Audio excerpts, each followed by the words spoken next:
got a question for you. What would you do if shadows moved in your house but nobody was there? What would you do if, in the middle of the night, an icy grip yanked you from your bed and started dragging you down the stairs?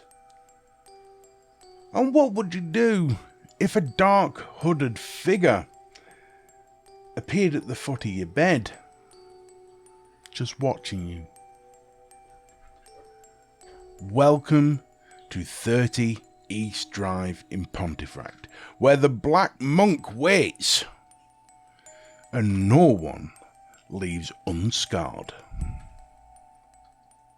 The year was 1966. The Pritchard family, a husband and wife with their teenage daughter and son, moved into what seemed like a perfect, quiet home at 30 East Drive in Pontefract.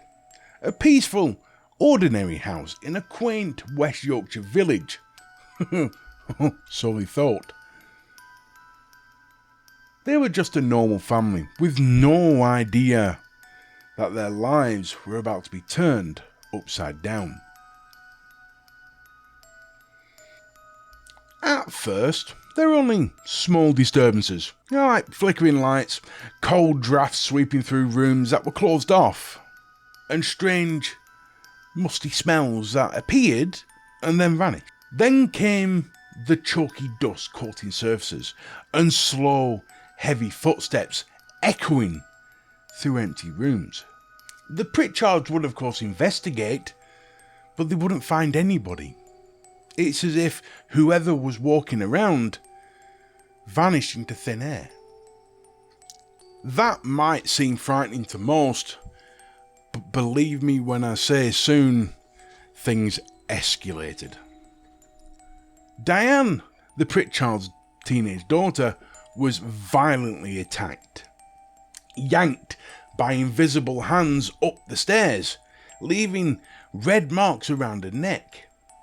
The family, now desperate, called in priests and investigators, even mediums, hoping someone could rid them of whatever was in their home.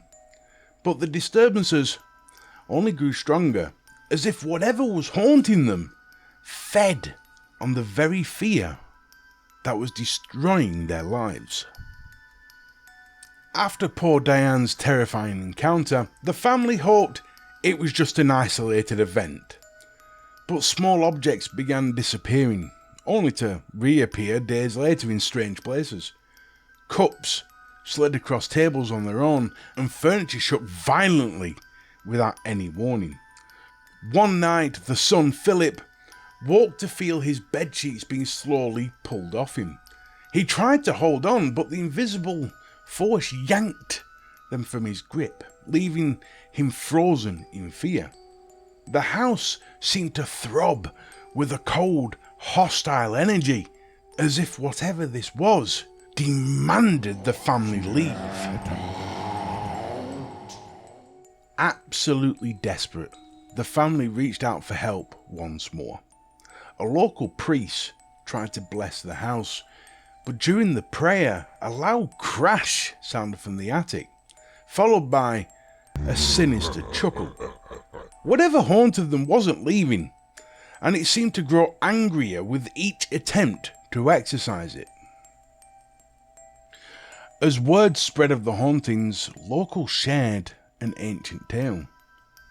Apparently, centuries ago, a 16th century monk had been executed on the grounds for heinous crimes.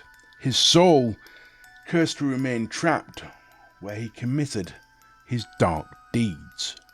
A hooded figure draped in black, the Black Monk, was believed to haunt the house, lurking in the shadows to torment anyone who dared to live there.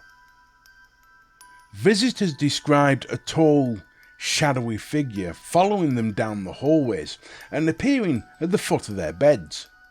Many who dared mock him were suddenly scratched or shoved, as if they had provoked the monk's wrath. It was clear this wasn't a simple haunting. This spirit seemed vengeful, and it didn't take kindly to skeptics.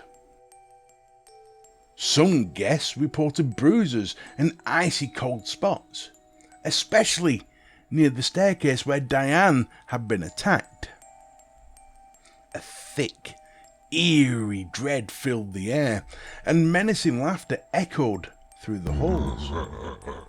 For the Pritchards, the Black Monk had become an inescapable nightmare, more powerful and terrifying than anything they could possibly have imagined.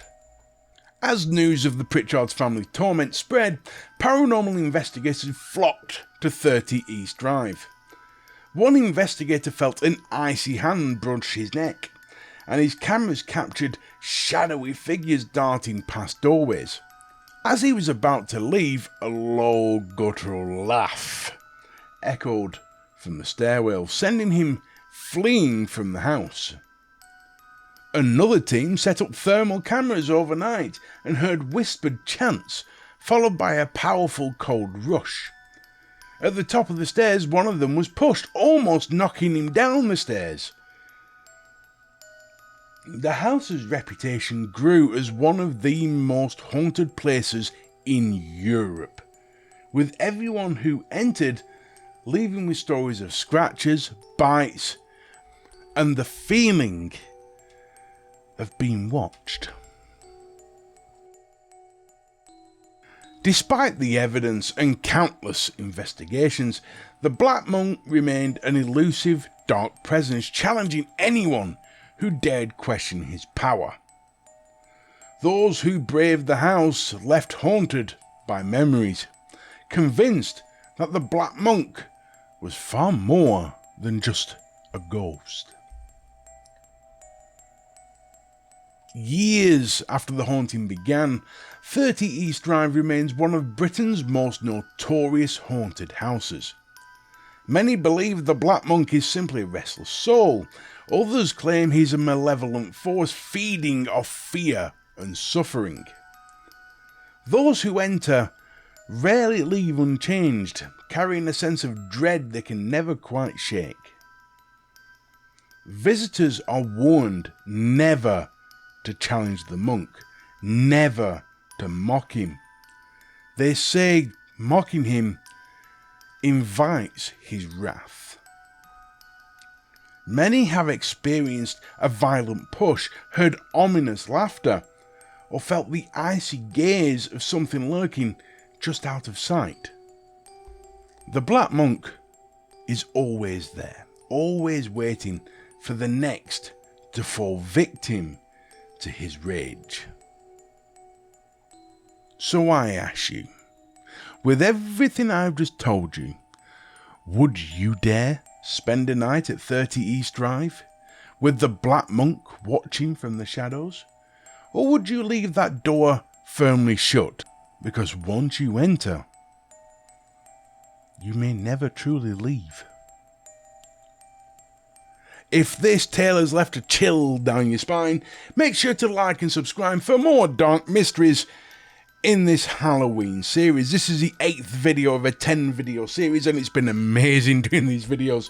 Not something I usually do, but it's been fun.